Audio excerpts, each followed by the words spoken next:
Hi everyone and welcome to AFL Asia's official podcast, How Good's Footy in Asia. We're up to episode 14. I'm your co-host, Matty Gale, all the way from Japan. And our other co-host is Billy Krang over in Vietnam. But today, ladies and gentlemen, boys and girls, we have one of our greatest guests of all time on our podcast.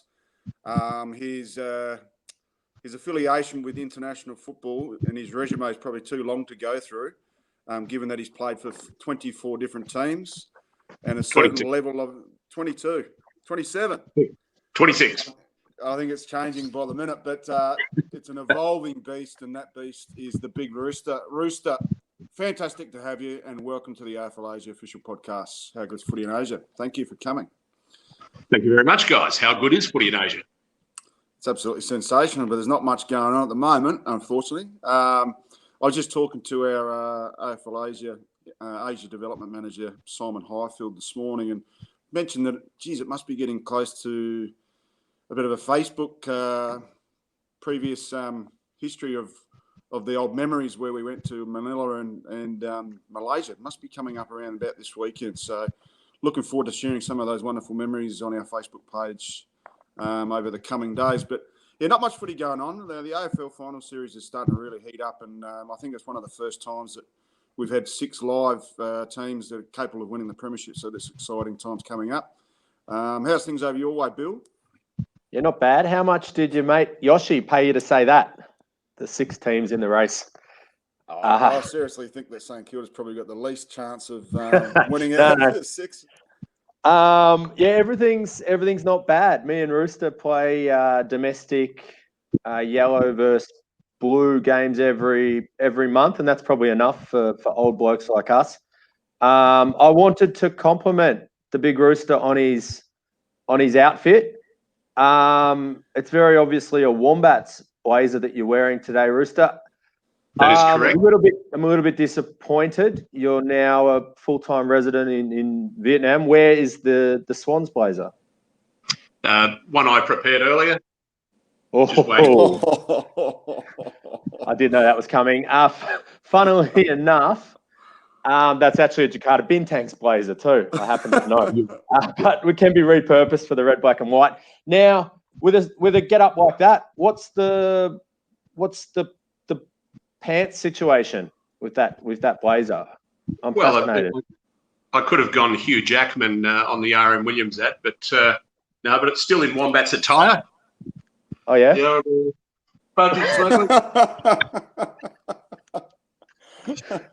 We've had a Vietnam Swans tattoo in a similar position, and now we've got the Singapore Wombats budgie smugglers. As you said, how good is footy in Asia? That's very good. I'm really glad. I'm really looking forward to this. This is one of the biggest characters in Asian footy, and there's so many tales. So before we get started, Rooster, Bill and I had a chat earlier off air this morning, and we mentioned that we're actually going to do an extended podcast later down the track, which can actually put in your full story, so we can actually go through the whole resume and make a bit of a autobiography as such on a podcast cam that we can actually use down the track, because we've got some ideas of potentially doing an AFL Asia history book and the amount of clubs and the amount of Asian champs you've been to and the memories that you've gained over the period of time that you've been in Asia is going to be really helpful for that particular pursuit. Let's get the podcast started. How Good's Footy in Asia, episode 14, with the Big Rooster. Over to you, Bill. Alrighty. So Rooster, can you, and this one we really want to keep short because this is not where the action lies from our perspective in your story. Normally we're quite curious about where somebody came from and how they came to be in an Asian country. But can you really quickly run us through your early days and your discovery of football in Australia, everything pre-leaving Australia, as quickly as you can, because we've got so much down the track to cover today. Yeah, sure. Okay, born in Sydney, rugby father, rugby brothers. Never had a football brain. I was the youngest child, so I guess your father gets sick of dragging screaming kids off and forcing them to play sports. So I had a pretty easy run. Little bit of soccer in the under 5s, I think, maybe the under 13s, but discovered football. Always watched Carlton on TV, of course. Mum and Dad being Carlton supporters, and that was right through the Saturday match every week. So I was aware of football, but discovered it in Sydney and junior clubs when I was about 14. So I went down to Pennant Hills Juniors, hung around there for a few years, into the under-19s, and then resis and seniors with Pennant Hills. Did have a very, very brief invitation down to the Swannies under-19s, but obviously they, being good judges of football, did not extend that beyond February 89. So that's pretty much it for football. 1995 was my last season with Pennant Hills. Okay. Rooster, we're aware of the fact that you're an engineer by trade, and there was a changing market at the time, and work was a little bit different obviously Australia was completely different in the mid-90s. So around about 95, you took off and you left Australia. So how did it all come about, and where did your footy journey start? We're really interested in finding out these inner details. Yeah, I thought that I was done for football, I guess, as a 25-year-old leaving Australia. And of course, there was no way to watch the football live in Malaysia at the time. There was no, they couldn't sense satellite feeds, or there was no cable. And so we, I pretty much thought I was done and dusted, and set about, trying to build the career and other social activities, cultural exchange that goes on in the life of a 25-year-old. I did end up going to the grand final function in 95. I was a Carlton supporter at the time, and I managed to snare a ticket to the Australian consulate, High Consulate, I think, and went along there to watch the grand final, and lo and behold, there were guys serving beers wearing Malaysian Tigers Aussie Rules Club polo shirts. I asked the obvious question, and 2 weeks later I joined Malaysia running out against Singapore on my first footy tour, and I was well and truly hooked from that point. Wow, that's huge. Yeah. So to jump away from that just for a second, if you were to ask any one of your current teammates in Vietnam, I can safely say, if you were to ask what sort of player is that bloke Julian Clark, every single one of the guys that you train with every Saturday would be like, nope. Even that new bloke, no, his name's Chris, nope. So firstly, the nickname Rooster, where did it start? How did it come about? And is there anybody in your life, in your working life, does anybody use the name Julian? Yeah, very few people use the name Julian. I deliberately backed out of being an employee so people would stop using the name. I guess it was 1996, Singapore Wombats tour to Jakarta. And on the Friday night, I'd pretty much closed out a much revered trophy. I guess the younger kids aren't impressed by this sort of thing anymore. Binge drinking isn't as cool as it was back in our day. So, the young kids probably think, these old blokes are idiots. But anyway, so I pretty much nailed that trophy, thanks to my years running the Engineering Society at Sydney Uni. I learned how to drink. Turned up on the Saturday. It was a rainy day. It was terrible rainy at Chivabor and mud everywhere. But I kicked the bag, caught everything that came near me, and actually got BOG that day. But I think somewhere in the third quarter, I had the chest puffed out and strutting around. And the blokes down the back thought I looked a little bit like a bantam rooster, and commented, look at that big rooster strutting around like a moron. And it was stuck from that day. Wow. That's even better that it came about in one of the early games. I haven't read this 7-page document that we were supplied with late last night.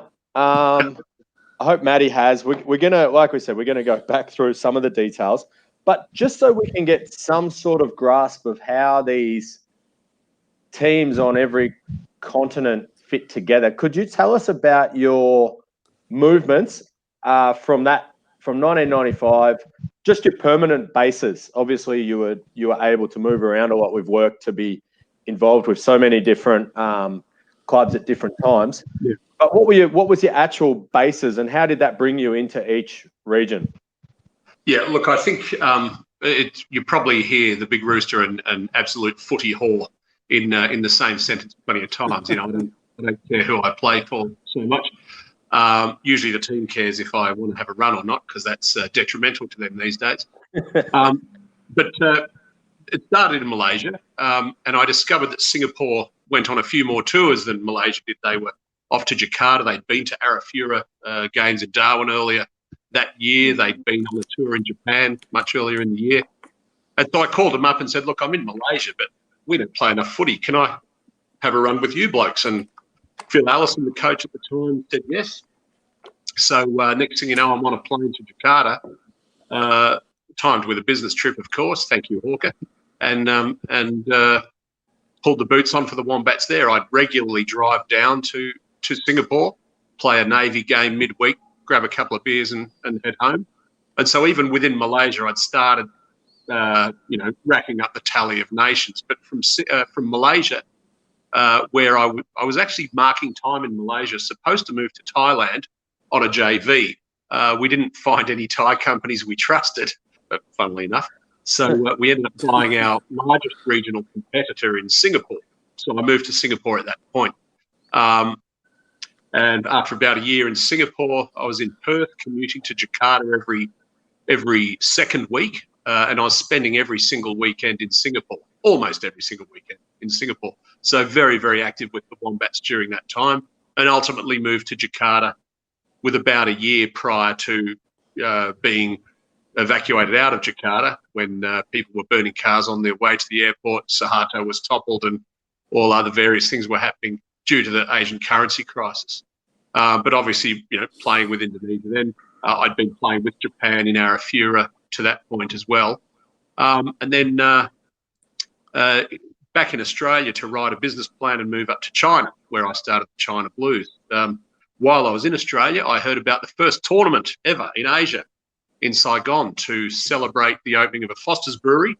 And I, of course, jumped on board with that and had my first run with Thailand in the I think it was called the Asia Cup or the Foster's Cup or something. Hong Kong Dragons, Thailand Tigers, Saigon Saints and Hanoi Hawks all those years ago. I then joined a combined Vietnam team. There's much, I tread on a lot of toes when I say the name of this team, so I'll just say a combined Vietnam team to Thailand that same year, and then joined the Wombats the year later with a Channel 7 news crew, no less, playing in Vietnam again for another international. Up to China for a year. And it was while in China that I really started pushing the whole, coordination, the whole Asian champs thing, because, I'd seen what Chrismon, monetary crisis, had done. And clubs were struggling. Clubs that used to go on all these great tours were at risk of losing such great stuff. But anyway, so that's quite a bit in Asia. I think China was team number 8. And the rest of Asia came a little bit later. I went back to Australia just in time for the Olympics, luckily for me, built the OneTel mobile phone network, pulled it down again, pulled on the boots for the UTS Bats during that time in Paddington in Sydney.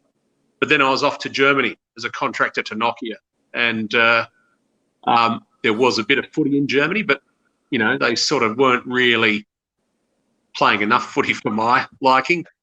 So I started a new club in Dusseldorf and then created a German national team and created a tournament, the Central European AFL Championships, to then as a sort of an incubator for new countries, other than Denmark, England, Ireland, obviously very strong and didn't need, some fat expat trying to tell them what to do. But the new countries all obviously benefited from that second tier tournament, we can call it. So, in Germany, and then played quite a bit with Austria and France and Czech Republic during that time. Back in Australia for a bit, over to Finland, started up the Finland Lions.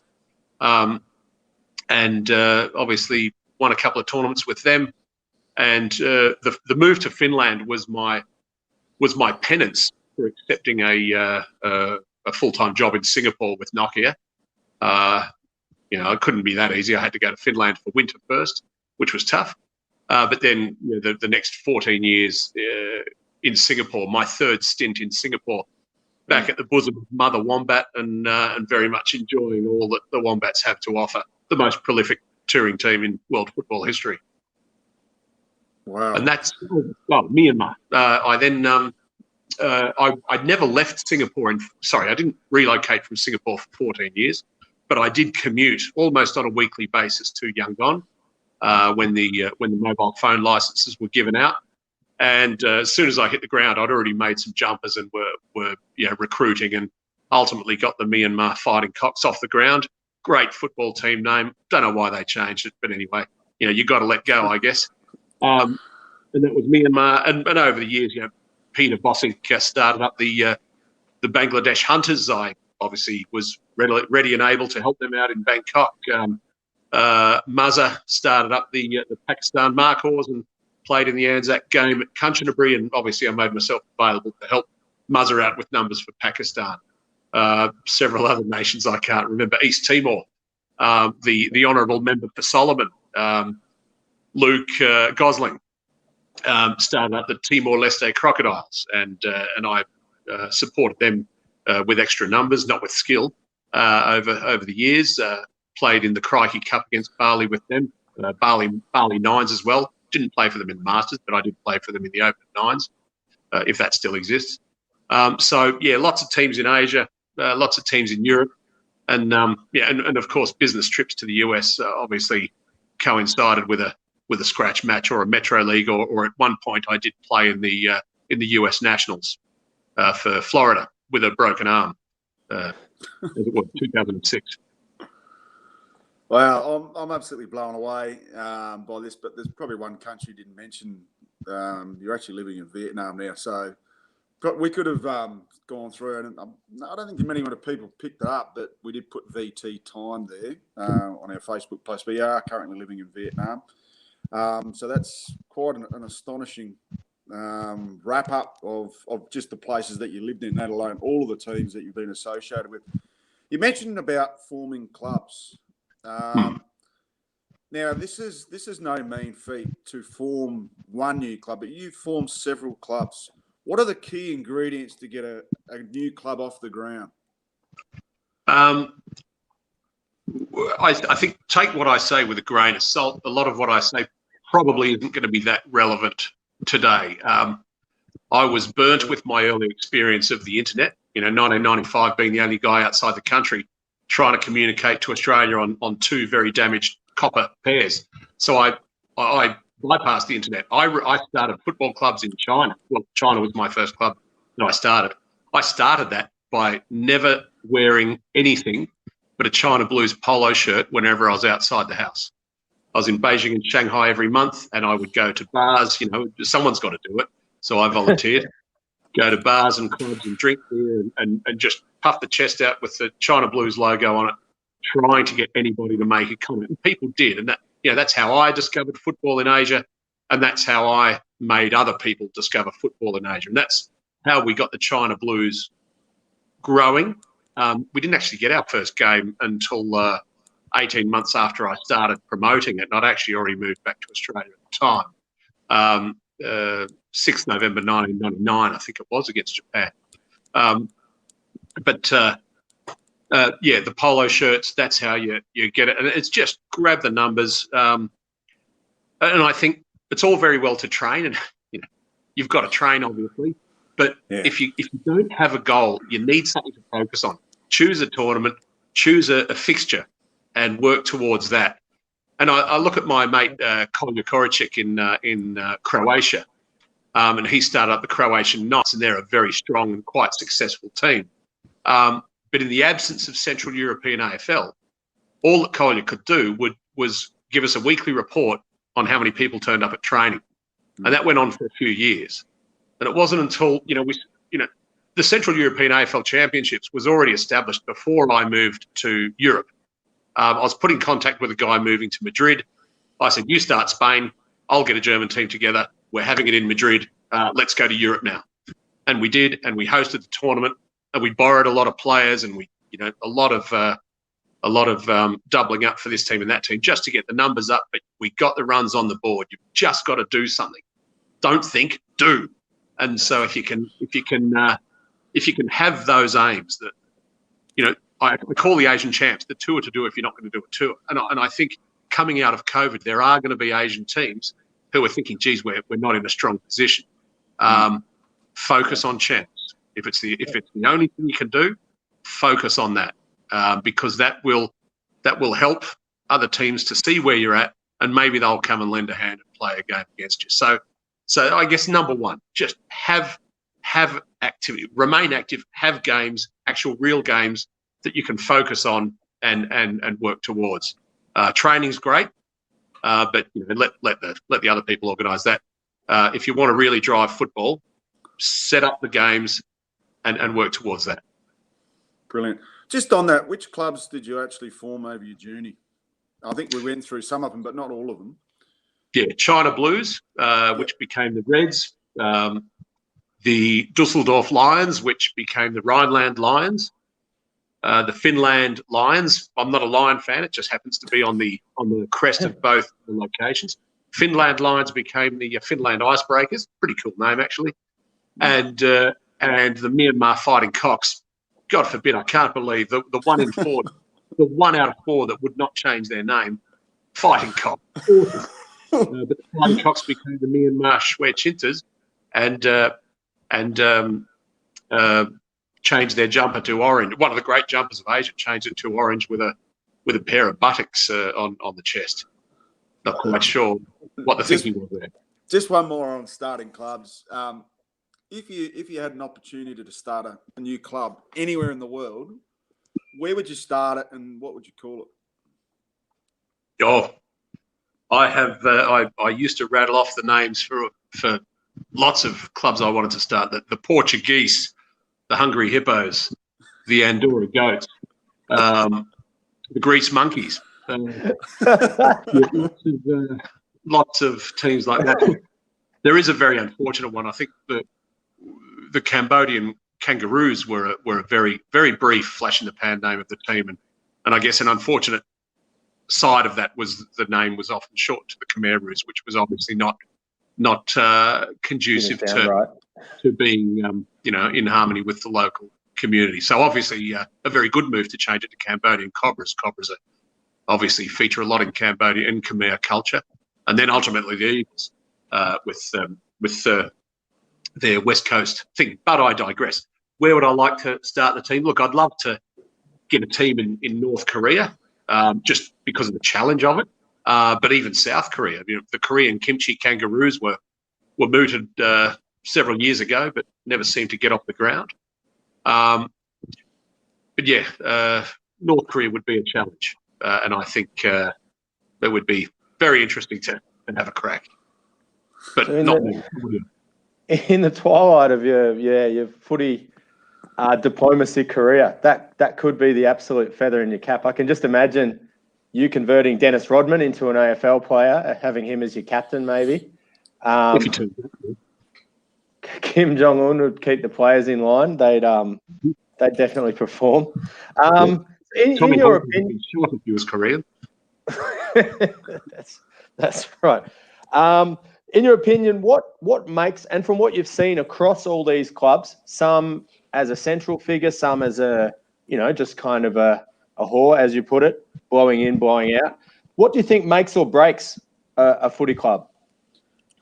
It's similar to how is being active.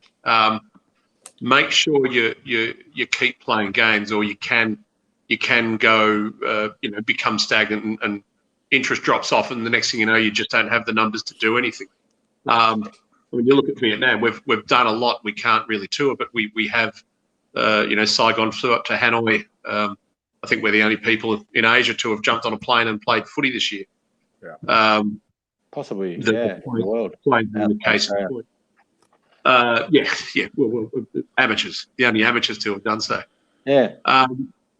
But yeah, you need to maintain activity, and I mean, you need to also think about critical mass. When are you going to get to a certain activity level, a certain number of people that are involved and playing and eager, guaranteed eager guys that are just they're guaranteed tourists if you organise a thing that helps to maintain activity, and I think you need to always be wary of that you don't want to strain resources. I think in Finland, obviously we won a couple of championships, and then the guys decided to go to the 2008 International Cup.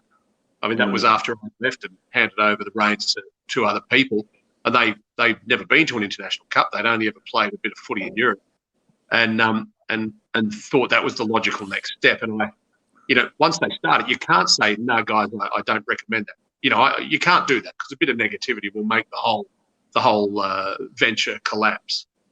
They did go. They got belted by every team. I think they might have won the last game, but they got soundly belted. But they went, and hats off to them for that.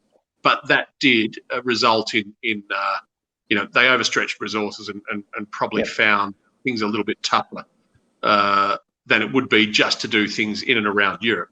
It's very easy to jump on a ferry, drink duty-free piss all night, and then play against Sweden in Stockholm. It's easy, but it became hard because of the probably overstretched efforts of the International Cup. I can be negative about it now. I certainly couldn't before they went, because you just have to support it, be positive, let them get the numbers, and they'll work it out. You call it team whore. I'd rather call you a club slut than a team whore. But out of all the alliteration, out of the mid-20s teams that you have played for, what's some of the unique cultural aspects to the club that you find that stored away in your memory bank? Look, Japan was obviously pretty special. 1997, I was there in Arafura games with Singapore. Myself, Ange Christou, and Phil Lowe decided to pull the boots on for Japan, because they needed some numbers, and it was an all Japanese affair minus us three, and the team managers, the young university students that were associated with the team and on tour with them, looking after that. But also I played for Japan in 99 in Arafura, and then in 01 in Arafura, and in tours of Australia that Troy Beard used to bring the boys down to play Melbourne schools and Melbourne footy clubs, which I would gladly jump on. And that you really are immersing yourself in a Japanese culture. No one's speaking English to you on the ground. The way that you celebrate after a match, win or lose, Kikamitsu, Chisakimitsu, the old Japanese drinking song, of course, which I know by heart, and just the way they celebrate, the way they go about their football preparation, playing, diligence to the coach's wishes, and they're certainly a lot more diligent than your average Australian is. But maybe in the AFL top league they're a bit more diligent, a bit like the Japanese. Certainly that was very culturally different for me.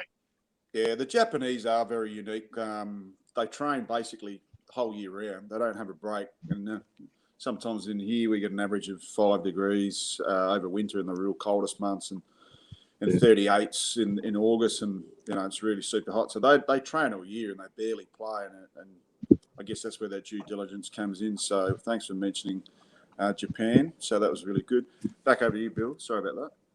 You're all right, Matty. We do.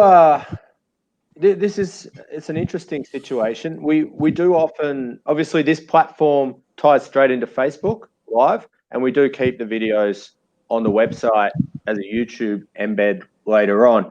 One of the interesting things about Rooster is that maybe from those early copper internet days whilst globetrotting, And I remember being told in no uncertain terms, do I look like a 15-year-old girl? When I asked him the question, do you have Facebook, Rooster, so we can add you to the players group?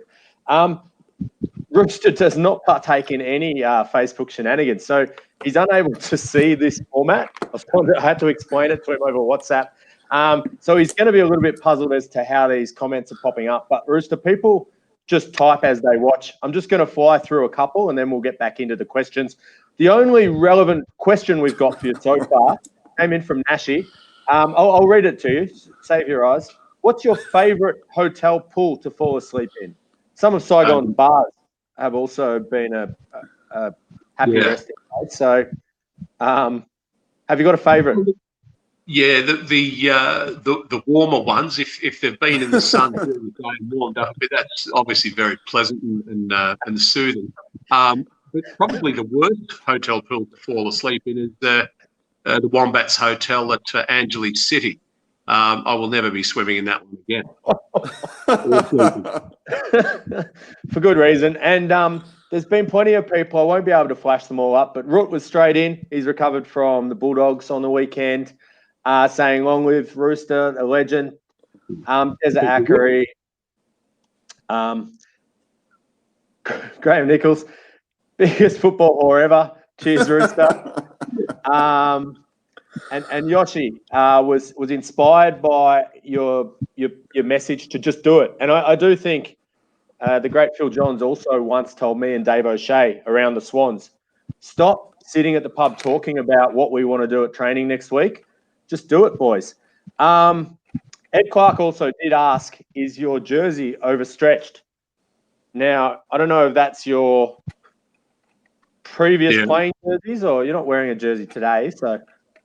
Yeah, the armholes on my jerseys are a bit overstretched from blokes trying to tackle me, and I don't stop. Is this one overstretched? 2012 Sydney Swans premiership team. My mate Mitch Morton signed that. But no, my jerseys are made, custom made to the right size. Thank you very much. Perfect. Back to a couple of questions. One, especially through my early days in Asian footy, and Matt, as an avid Asian footy jumper collector, has also noticed this phenomenon. Big Rooster footy was on my Swannies jumpers for my first few seasons, and it was on plenty of clubs' jumpers. And I dare say the points that you mentioned about getting the polo ready for the China Blues during your time there was where some of that light bulb might have happened. Tell us about how that brand came to be and which clubs might have ran with big Rooster footy Guernseys over the years. Oh, a lot. It came to be pretty early on when a lot of teams were still wearing the heavy acrylic. So obviously sublimated footy jumpers were the new good thing, and obviously they're still pretty heavy. And the fabric got better and lighter over the years. Definitely saw a gap there. And my mate Shane Tan actually had a link with a company in Adelaide that were sourcing from a factory in China, and he had his father put him in contact with the factory in China, and we then, Big Rooster Footy was then working through Shane and ultimately directly with that factory to do better prices and more accurate and more faithful representations of what people wanted the jumpers to be. The pricing obviously got a bit difficult with more operators in the market, and what I could offer was fast turnaround. I think the record for Asia was, I think the Wombats placed an order and a week later we had it running on the paddock. And the UTS Bats ordered some training singlets once for Sydney, and these were on a plane within 24 hours. So it was that speed. Because you know what it's like running football in Asia. It's herding cats. Bloody morons everywhere. Can't get their shit together. So to actually come up with a fixed order was obviously a hard thing to do, and you're running out of time. You're on the clock, and often I was the only one that could satisfy that. But after the factories, I guess they were busy enough and didn't need me So the pricing just wasn't competitive anymore. The timing, I just could not get the that was the value add really was the fast turnaround, and I just couldn't do that anymore. And everybody had their own person down the road these days. They could go and look over their shoulder and see what it was. I mean, sublimation is a reasonably easy thing to do these days. It's a bit of capex for the equipment, but every country's got someone doing it. So what clubs, off the top of your head, I know that you didn't mention a couple there that I'm positive have carried the Big Rooster logo. What clubs did you make jerseys for? Oh, Wombats, Jakarta, Bali, Thailand, Vietnam, Cambodia, Laos, Tokyo, long time ago. Not China. I actually had the China Blues jumpers made by who was it? Cougar Sport many years ago. 25 or 20 years ago, whatever it was. Heaps of European teams. A lot of Irish teams in Australia. The problem with Australia was the extortion. I think it's illegal, and they've stopped doing it now. But you actually had to buy the rights to print AFL New South Wales or AFL something for $20,000 before you could even bid to offer jumpers to someone in Australia. So that was tough. I did a lot of masters out of Australia, particularly the Vic Park Pigs. I did warm up jumpers for Claremont. And I can't remember so many clubs anymore, but I had Miss Australia modelling one of them once. I had that was a Swannies jumper. It was a Swannies jumper. I had the Prime Minister of East Timor proudly holding one up. I had Miss Indonesia modelling a lot of them, several Miss Indonesias. They all insisted they were Miss Indonesia, and current Brownlow medalist Jimmy Bartell obviously donned one of them and posed for a few photos. You've got more stories than I've got, Rooster. Sorry, mate? I said you've got more stories and chapters in your book than I've got, and I thought I had a few. I just want to personally indulge on this one. Bill said I am a collector of Guernseys, and yes, I am. I've got it wasn't till last year, and I'll go to that story shortly, but I've got a Vietnam Swans and a Thailand Tigers Big Rooster Guernsey from 2013. Who did you play for at the Asian Champs in 2013, just quickly? Singapore Wombats. Right.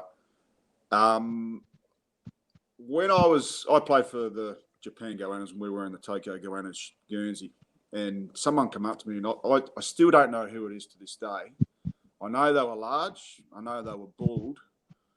Did you trade me a Vietnam Swans Big Rooster Guernsey for a Tokyo Goannas Guernsey?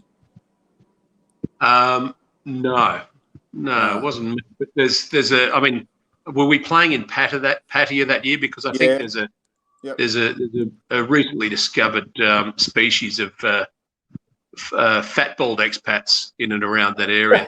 Half fat bald expat. They're there for different reasons other than footy, though. But no, but taking off clothing and swapping it is quite native to their it's very usual nocturnal activity for them. All right. On a more serious note, last year it was an idea of mine to bring back the all Asian Guernseys through our current provider, which is Tribal Sport, fantastic supporters and sponsors of AFL Asia, which we'll get onto the Tribal Sport friendly fire round shortly. So we had to work out when was the last time these Guernseys were given out and what did the design look like. And it came back to the Big Rooster design. Firstly, what's the last time the Big Rooster Guernseys were handed out as all Asian Guernseys? 2014 in Clark, I think. Yep. Right. Okay. I think that must be on our Facebook from 2014 Champs. There's a folder, which obviously you can't see because you're not on Facebook. But I did see you in the background presenting the Guernseys. And look, I've thought about this. I haven't spoken to the current AFL Asia Advisory Board, nor have I spoken to Simon Highfield, our Asia Development Manager. But that's what I'm doing, Bill. So without further ado, Rooster, I'd like to formally, over this podcast, ask you if you would like to present the All Asian Guernseys to the All Asian team from every Asian champs moving forward, because we'd like you to do. That would be an honour. Yeah, I very much like that. That would be an honour. Thank you. Yeah. No, I've got goosebumps asking. Yeah. I think it's a very well deserved honour, and someone who's befitting to do that sort of role. So. There you go, ladies and gentlemen. All the All Asian Guernseys from here on in will be handed out by the Big Rooster, and really celebrate his contribution to the game and to the many clubs that have worn the Big Rooster Guernseys. I'm a proud owner of two of them, and any other clubs out there. There's some clubs that are not asking for freebies, but if you're willing to hand them out, Hong Kong Dragons, I'm after one of yours. Bali Geckos. Pot, can you organise me a Jakarta Bintangs? Winner and Edgy, I'd like a Philippine Eagles. Myanmar, I've been chasing one of them for a while. Just told it there. Bill, I'll go back to you because I got the bill. Yeah. So actually, before we, so I think that's an incredible initiative, Matty. And like you've said, Rooster, the champs gives us a functional point, and it had since before it existed, and you realise that before anybody. And I think adding some of these traditions, like the All Asian Guernsey handout, and you being recognised there, just helps to elevate what is already an incredible platform for the game in the continent. So congratulations on Matty even deciding to offer you that. I would also point out though that you went the Lions again. Was that your call initially? That was because there were no Lions in Asia at the time. And yet Lions feature, it just seemed very Asian. It was right across the continent, and there were no Lions teams. There is one now, Brewster. We've got the, listen to this for a night. Then the Osaka Dingoes, we're going to play them next month. The R246 Lions, based out of Tokyo. That's right. Michito Sakaki is the best Asian-born player in Asia, and that's his club. So there you go. R246. R246 Lions, yeah. Yep. I'll have to make a detour to play them. The R2 detour, I'll call it. That's one thing I've beaten you too, Rooster. I've actually played against them already with the Osaka Dingoes. So I'm happy with that. I've got two more questions. One from the Facebook comments.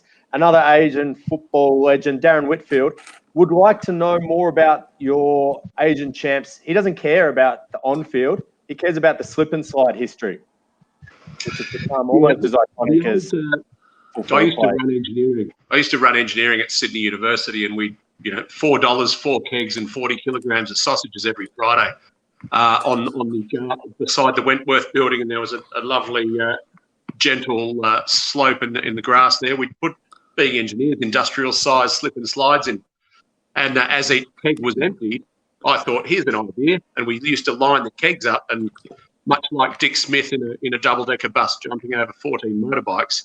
I would get on the slip and slide on my chest, do an almighty push-up as I got to the kegs, empty keg, thank God, and with my much reduced weight in those days and my much stronger, 20-year-old arms, I could launch myself over these kegs and do a magnificent dive over them. 4 in a row, I think, was my record.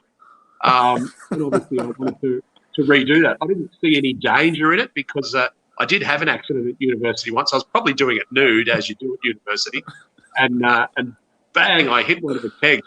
I told people it was my kneecap. But anyway, I wanted to reenact that at, I think it was it Malaysia? I think so. With some of the empty water bottles made of plastic, obviously not dangerous. So there I go, set up the water bottles and ran in, and Jesus, I could not get my chest off the ground. I don't know whether I didn't have enough speed or I'm just too fat. I could not I just couldn't lift myself above the water bottle. I probably should have known that I can't do push-ups these days, so maybe that would have been a bit of an insight. Anyway, I think I just skittled the water bottles and then changed my story and told everybody that I wanted to reenact the bowling pins, as it were. Fair enough. So there you go. Yeah, a very, very, very big change of pace here. I want to talk about finally, after all these incredible, travels, stories, settling down in Vietnam, marrying Nhop up in Nha Trang, on the beach there. Now having Isabella +1, I believe, living out in District 2, which is as close to, the suburbia depicted in Desperate Housewives as you could get in Saigon. Nobody was writing this script at any stage. How did it all come about? Well, I guess I was at my cousin's wedding, also in Saigon, and I'm just being giggled at by my lovely wife now. So I was at my cousin's wedding in Saigon, and Nhop was charged with translating his speech from English into Vietnamese. And, he waxed lyrical about his sisters. Thanks for coming from Hobart and Melbourne. And Nhop translated that into Vietnamese, went on for about half an hour about how wonderful these sisters were. And Ian then said, and my devastatingly handsome and very single cousin over here from Singapore. And Nhop translated that into Vietnamese. Yeah, and some random bloke from Singapore. Obviously not wanting the other single lady to know what was on offer. As soon as the speeches were finished, she came over, dragged me off my feet and demanded my phone number, which I obliged and gave her. And we kept in contact over a few months, and then I just started visiting Vietnam a ridiculous amount of times. And then she decided to do an MBA in Melbourne, so I visited Melbourne a ridiculous amount of times. We got engaged in a hot air balloon over the Napa Valley in California. It was either say yes or 1,500 feet to the valley floor below. And then upon consummating the engagement, not the wedding, we got that a little bit out of whack. But about a month later, we discovered Isabella was on the way. And then I was hit with all sorts of demands. This massive wedding I was planning, with my much fabled Bucks month prior, was pretty much all shot out of the water. I was told that we are getting married before the baby comes. We are getting married with enough time for me to fly back to Melbourne before I'm too pregnant. Rainy season's coming, so it's got to be before that. Next thing you know, I had 3 months to organise this wedding, and so it was a slightly more sombre affair than the massive fanfare one would expect from one of my ilk. However, life's very good. We bought a little house here in D2, or we helped Nhop's parents buy a little house here in D2, and we're living happily ever after, enjoying suburbia. My eyesight may be failing, but as I walk around the suburban streets of D2, I do have incentive to keep the eyesight functional, due to cars almost hitting me and a lot of the eye candy on offer. Suburbia here is a hell of a lot different to suburbia in Australia, let me tell you. So that's it for globetrotting. You're well and truly settled down. District 2 has everything you need right there. Well, yeah, watch this space. Yeah, okay. All right, there's a couple more questions coming my way just before we get to the tribal sport friendly fire round. It would be neglectful if I didn't ask you about your Asian champs. I want to sort of go back because we really don't know a lot of that background before the Asian champs were developed. I want to know about that, and this is probably more for the 4-hour marathon Rooster episode, but we really should tap into it because Bill's an ideas man, but sometimes he just doesn't get around to the ideas. So I'd rather ask you now, what was the pre-Asian champs like? And I don't want you to go through every individual year, but probably firstly, what was it like pre-days? and what has been your favourite Asian champs? I would say there were two pretty big changes with Asian champs. At about the time Asian champs went from, every year we'd get 4 teams, the big 3 plus the host. When it started getting more numbers, that was about the same time as the proliferation of low-cost airlines throughout the region. So before Asian champs, a footy trip or a fixture, which was, we didn't have tournaments, we'd have a fixture. We're going to Jakarta. The poor tour manager would then have to arrange everybody's flights, get a group discount, arrange everybody's hotels. So it's a lot of work for the tour manager rather than everybody doing it themselves. But it's an excellent bonding experience. It's from arrival at the airport, sharing a taxi to the airport, the excitement and the build-up. 3 sleeps to go, boys, 3 sleeps to go. Getting to the airport, all on the same plane. Sometimes getting everybody cut off from drinking if you're that guy. And doing the full tour together and having the Sunday, the team bonding on the Sunday and everybody coming home together. And that was really something special. Obviously, tournaments, you get a lot more football, then you get to meet a lot more of the people within the region. But there was something about those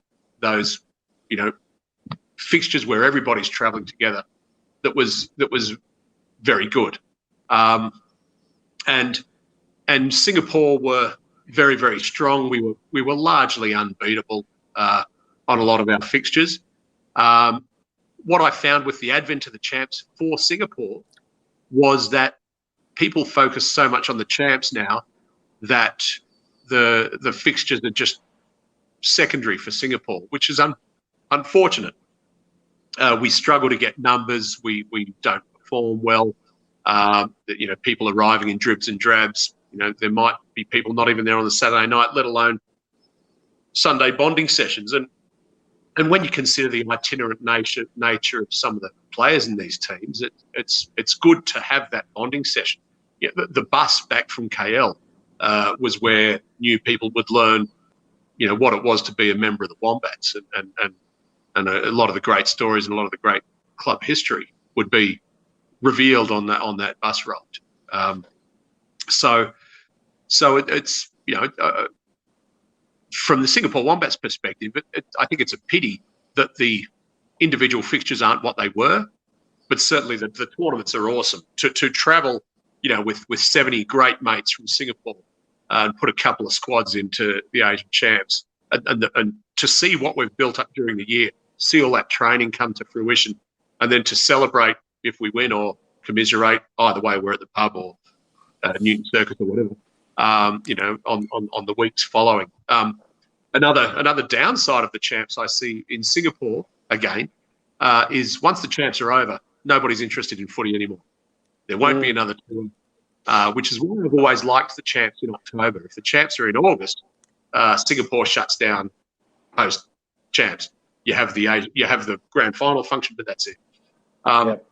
So, but I like in Vietnam that we keep going.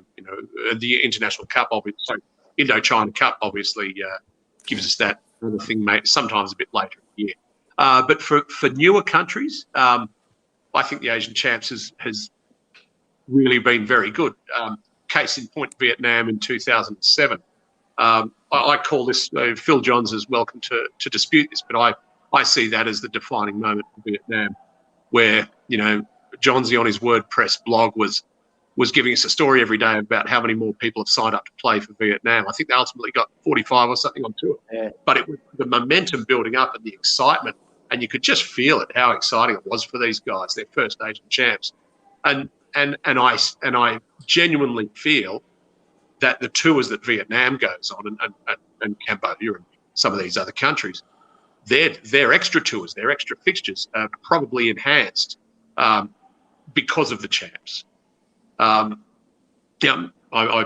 beg to, I welcome any dissenting opinion, but I think that's certainly the feeling I get. Whereas for Singapore, I think it's been a little bit detrimental to the rest of our year. Yeah, fair enough. I've just, since my involvement since 2013, there was just one division, and now we've gone out to 3 divisions. So the growth of the game has been plus women's. absolutely phenomenal. And the women's, like the women's has added a whole another dimension to Asian champs, and clubs like Singapore, who traditionally were a blokes club. It's really transformed club cultures and taken them to another level. Mate, we haven't really spoken about your playing expertise, and that's for the 4-hour marathon. But I just remember last year, you haven't lost anything. I think it was the third verse for Singapore versus Hong Kong. You've taken a mark. You've gone past a couple, taken a bounce, kicked a goal from about 45 out. You've had the umpire, yours truly, come over and give you a high five. Mate, you still got it. You're not there just making up the numbers, and you've made a massive contribution on the field as well. So congratulations.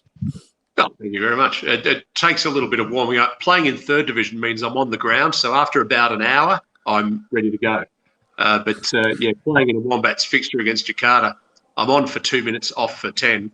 I won't get a touch. I'll stand there and not know what to do. So it's good. Third division has been awesome in bringing back a bit of joy.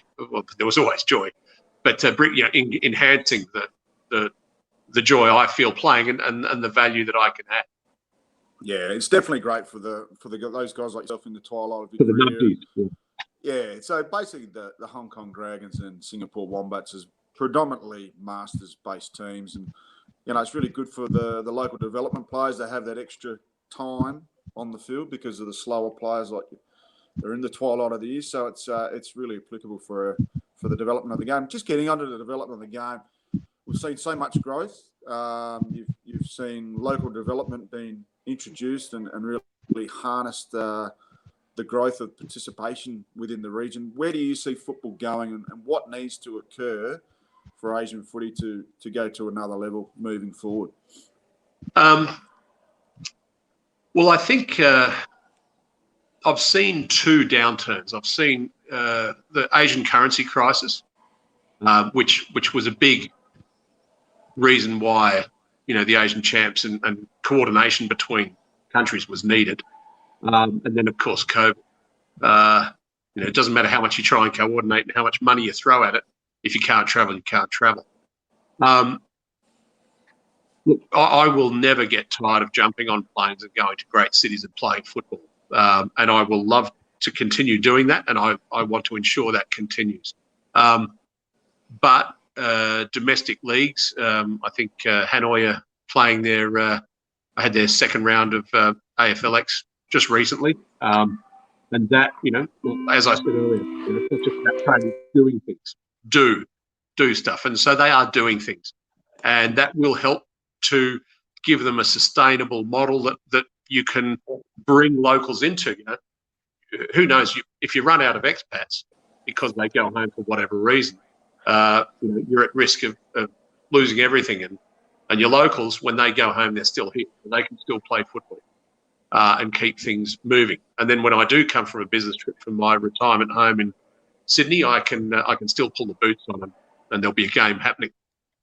So, yeah, look, the more let's call it structured scratch matches we play. I think everybody plays scratch matches at training, but if we start to look at a little regional or domestic league within a city without the travel required, then and maintain that and give it a bit of purpose and give it a bit of put a bit of pride into it, I think you'll find that next the next 5 billion people who are eligible to take part can have something to have a look at. Yeah, really well put, Rooster. And the fact that this year that there's been the HAFL, the Hanoi-based domestic league, there was going to be another HAFL, which is the Hong Kong based domestic league, but unfortunately with the third wave of COVID, they weren't able to get it off the ground. But we've seen the last couple of weeks, or the last month or so, the Malaysian Super League with Diggers Yellows, I think, and was it Diggers Blues and Weeksy's Yellows? They played their second round last week. So again, the importance of the Vietnam North versus South has really enhanced that domestic front as well. But Japan obviously has their local league, but it is leagues that are going to take this game forward on a domestic front, and that's been the silver lining from an AFL Asia perspective is the amount of local domestic leagues that are spawning out of this this crisis and this pandemic. So I think you're right on the money. In the future, there's probably going to be less tours, and it might get back to that what you said before. When you go on a tour, the looking forward to it and the appeal to go on a tour, when they are there might be less of them, but there's going to be more of an importance on them when you do actually tour. And I think people will come out of post-COVID and, you know, lick their lips of going on a tour, because I remember when we looked at the calendar this year, it's jam-packed with tours. People are going to play this game, and then there's the Anzac clashes, and just trying to fit in Indochina and Asian champs in a jam-packed calendar gets even harder and harder. So you'll probably see a bit of more of a balance, but that importance on touring games will become more important, like they were back in your day.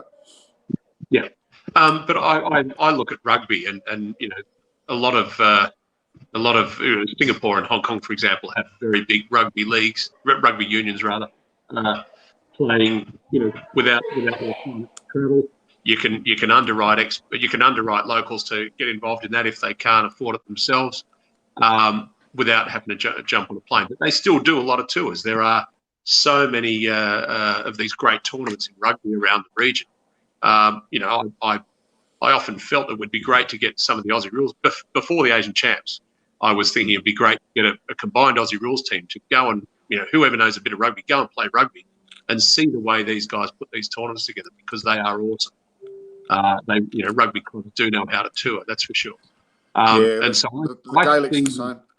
Yeah, I see more activity locally, and, you know, and great. And then, but certainly the opportunity to tour, I think, will be enhanced by having a larger pool of players to draw from.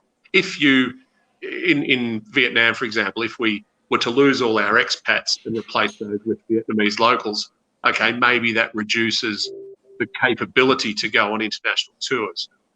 But if all of us were to stay, those of us that are here now that can jump on a plane tomorrow and play, if we're still here and we've got this bubbling, growing league under us with more locals in it, fine. I say under us because we still have the combined team that goes overseas, and to get one or two of those guys to join, maybe underwrite some, maybe some do it under their own steam. I actually see tours perhaps being enhanced by a stronger, local league in the city. Yeah, definitely.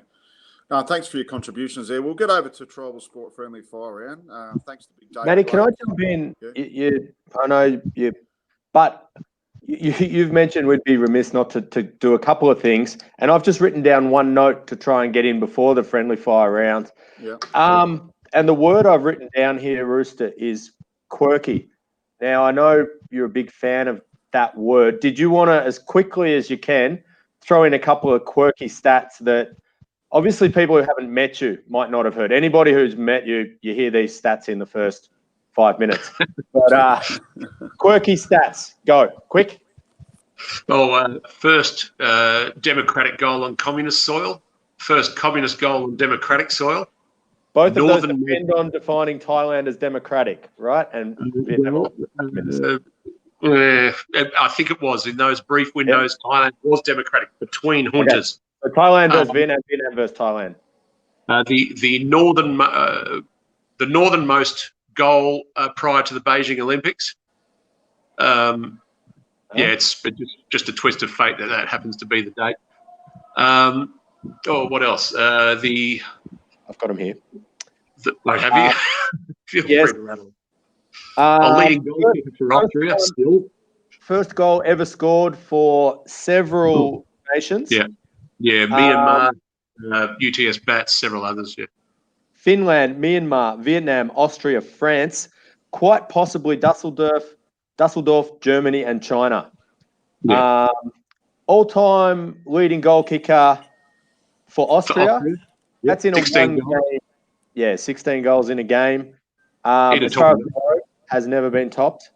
Matty Gale, that might be one for your bucket list. Go and kick 17 for the Finland, whoever they are now.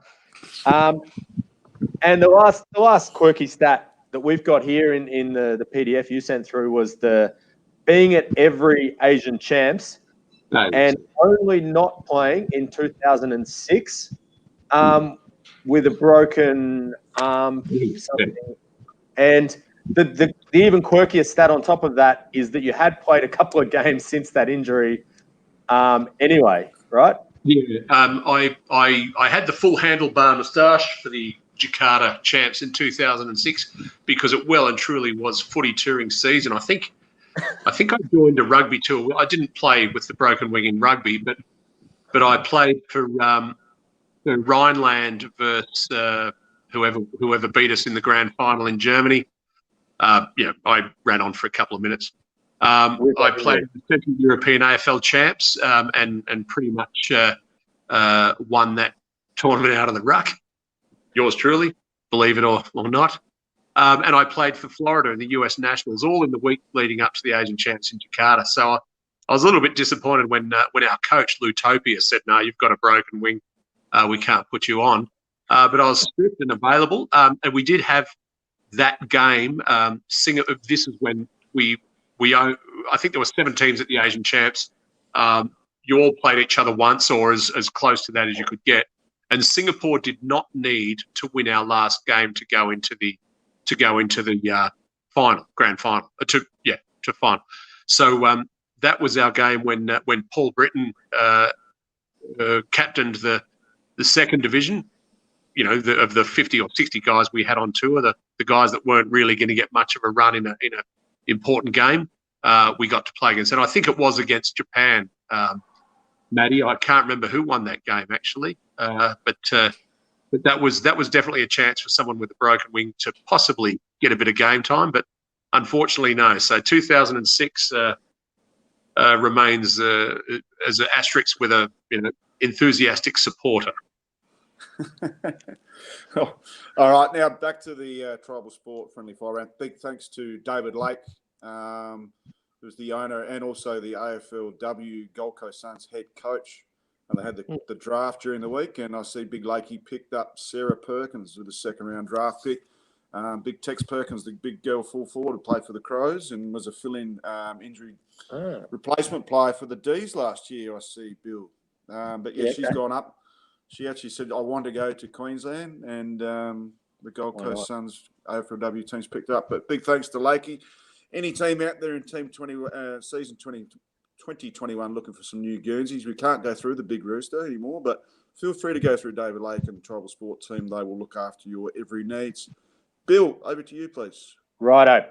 I'm very aware that we've been going for a while. Numbers have not dropped off, which is impressive. Thank you, everybody.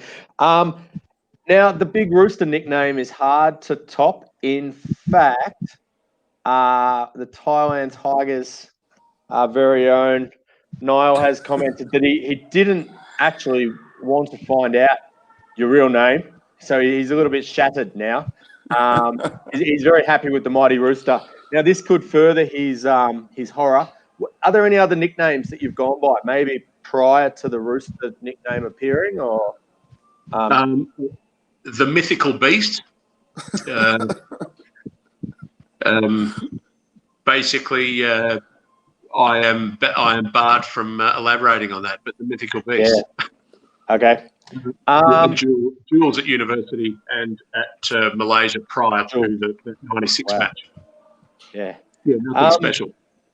This question normally is quite interesting because you find out the pathway from someone's juniors, maybe a bit of seniors, but I'm skipping it. So don't even start answering this, but it's clubs that you've played for. How many years have you been playing in Asia? I think we covered that, but this is my 26th. This is my 26th season.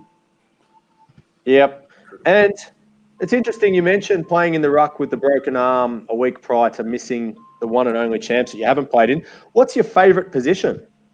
Many people would say full forward. Yeah, look, these days, full forward, I struggle to catch a defender who can change direction. As a fit young lad, I quite liked centre half back, springboard of attack. I enjoyed that at the time, and played a little bit of ruck. I had a bit of a leap on me back in the day. Hear that? And so obviously had some time in the forwards as well, resting that. Yep. Now, you mentioned Carlton before, yet we're looking at the Swans Guernsey behind you, and your attire suggests as well your AFL team. Yep, the Sydney Swans. This is Spider Everett's official club tie that I didn't give him an opportunity to say no when I said I was taking it. I was a Carlton supporter. My dad was a bank Johnny with the Bank of New South Wales, and Mum grew up in the Riverina town of Yenda. And when Dad stepped off the train to work in the Yenda Bank of New South Wales, and my grandfather was there with his two daughters, and he crash-tackled my father, being a single guy coming to town, and introduced him to my mum. The rest is history. But living in the Riverina and moving around, that area, they spent a bit of time in Ganmain, where Tommy Carroll, Dennis Carroll's uncle, moved down to play for Carlton. The entire town would empty every weekend and go to Melbourne to watch him play. So we were Carlton supporters, mad Carlton supporters at home, despite the rugby links within the family. So we'd love to watch the Channel 7 match of the round every Saturday. And if Carlton were playing, all well and good. So I was a Carlton supporter. And obviously the China Blues were always going to be the China Blues. And that was when John Elliott screwed me on two fronts. I had Foster's Shanghai making noise about sponsoring us, and I had Carlton, discussing at their board meetings, so they said, whether they could supply some free kit. And Noel John Elliott let me down on both fronts, being that he was the president of both organisations at the time, which I thought was a bit of pretty rough. They gave a bunch of jumpers to the St. Louis Blues, who lost them in a flood. But anyway, this is a quarter of the world's population, and the response I got from Stephen Goff, I think was his name, the president of the board or the chairman or whatever, that we don't want to open a can of worms. Okay, fine. And fast forward 10 years, and people are falling over themselves to get into China. So I got a little bit disappointed with Carlton then, and like I said, I was back in Sydney for the Olympics to build the OneTel mobile phone network and pull it down again, 2000 to 2002. And I found myself at the Swannies every weekend that it wasn't raining. Sydney's magnificent like that. You wake up on a Sunday, have a big fry up by the harbour, walk down to the SCG, smash some beers, and find your way through Paddington if you manage to find your way home. You can't do that week in, week out, and not start to have an emotional attachment to the team. And I guess the Swans really, really grew on me. So that's how I've become as passionate a supporter for the Swannies, despite them only being my team for probably 25%, 40% of my life now, rather than 60% for Carlton. Fair enough. Now, trying to limit time here, but best player seen in AFL Asia. Oh, I'm trying to make you call one, because if I let you start naming players, best player. Well, if I can't name multiple, I'll leave myself out for now. Tony Boatman was a great footballer. Number one for the Singapore Wombats, still does pull on the boots occasionally. Voted best player in the world at the Arafura Games 1997. So he was a bit of a gun. There've been a lot of good ones over the years. Okay. Oh, that's all right. We'll hold you to that. Best teammate that you've played with, and this doesn't have to be in Asia. I'd prefer if it was in Asia, obviously. I'd have to say my best mate, Matt Rashid. We played at the UTS. Well, we played at Pennant Hills together. We played at the UTS Bats together. And I finally got him to come on a Bali Masters tour and play for the Wombats. And I didn't have enough time to interject and tell him to shut his mouth. We were back in Sydney at dinner with his wife and three boys, and he just waxed lyrical about the best weekend of my life away from his family with me playing footy. So what would have been your most annoying teammate over the journey? There are guys. We have an award at the Singapore Wombats, Best of the Year. and there's no shortage of pests. I don't think anyone's ever won it twice, despite them all deserving. Steve Kennedy is a bit of a pest. He likes to whack people in the nuts when they're not looking. I'm going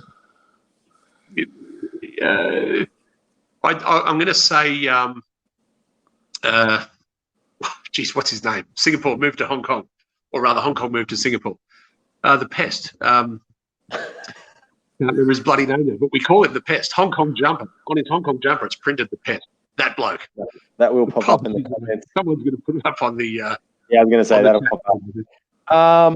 I'm skipping through these. This will be the longest ever AFL Asia podcast with the shortest ever tribal talks. But tell us... Oh, geez, I'm a bit worried about this, actually. Tell us 3 things that people wouldn't know about you.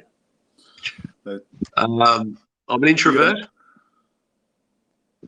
I don't know. I think people know everything, really. I have a birthmark on my bottom, just above the Wombats.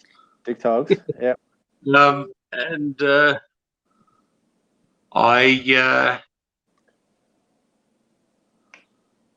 no idea. I like to sing. You can invite any 4 people. Eastie, was it? Sorry. The Hong Kong. Yeah, James Easto. Eastie. Yep. So the comments didn't let us down there. Invite 4 people of your choice, any 4 people on the planet, to a dinner.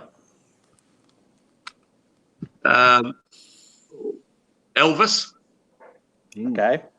This is all about getting the most of the dinner for me. Look, I reckon no one's as interesting as me. Al Gore. Al Gore, yeah. Elvis, Al Gore, you're getting there. 2 more. Al Gore's wife and Elvis's missus. There you go. Yeah, I think they would be happy to listen to you for a couple of hours, so that could fly. Going to close it out with your best AFL Asia memory. This one's easy. 2014 Asian champs in Clark in Manila.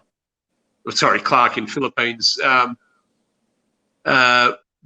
Singapore, that was Singapore's last Asian champs, by the way. We haven't won for a while, or they haven't won for a while, being that I'm a Vietnam Swan now.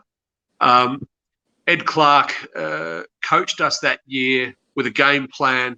We executed the game plan. We'd won Asian champs before with skill and talent and some just really awesome teams. I think in 2014 we won due to coaching. And just to be there and see that happen, obviously I was done and dusted before we got to the serious end of the day. But that 2014 Asian champs was just an awesome plan. It was more than one day. It was a season in the making. Yeah. And it continued well beyond that. I mean, the celebration that we just did not stop in Singapore for a good couple of years now, is it? Sorry? 6 or 7 years you've been celebrating for now? Well, I think, my waistline would suggest a lot longer than that, but certainly 6 years. Yeah. Yeah. Well, there you have it. We might leave it there. This is the longest podcast we've ever done, but just before we finish up, we don't have a home of football here in Asia like the MCG, but if we did have one, the bronze statue of the Big Rooster would definitely be there. Mate, it's been an absolute pleasure to interview you today. You're an icon and a true legend of the sport, not only in Asia, but internationally. It's been phenomenal. We will sit down next time with the 4-hour marathon with the 6-pack and really go to work on the whole resume, which is 7 pages, ladies and gentlemen, 7 pages PDF. And I think he's done it in a 10 font. So points, so we really want to get back and go through that in larger detail because the storyline is absolutely huge. It's been a phenomenal afternoon. And to anyone out there that's about to listen to us in the future, you are going to love this podcast. And thank you very much for joining us, Big Rooster. Thank you very much, guys. Thanks to you, Bill. You've got you've probably got the 2 votes today because Rooster's definitely got the 3. Bill, you've been magnificent. Well done again. And to everyone out there, thank you for joining us. Poor Rooster's not on Facebook, but hammer the comments later. And we look forward to seeing you again very, very soon. This is Big G, Billy Bang Bang Krang, and the Big Rooster, rocking the guts out of AFL Asia's official podcast, How Good's Footy in Asia. Thanks for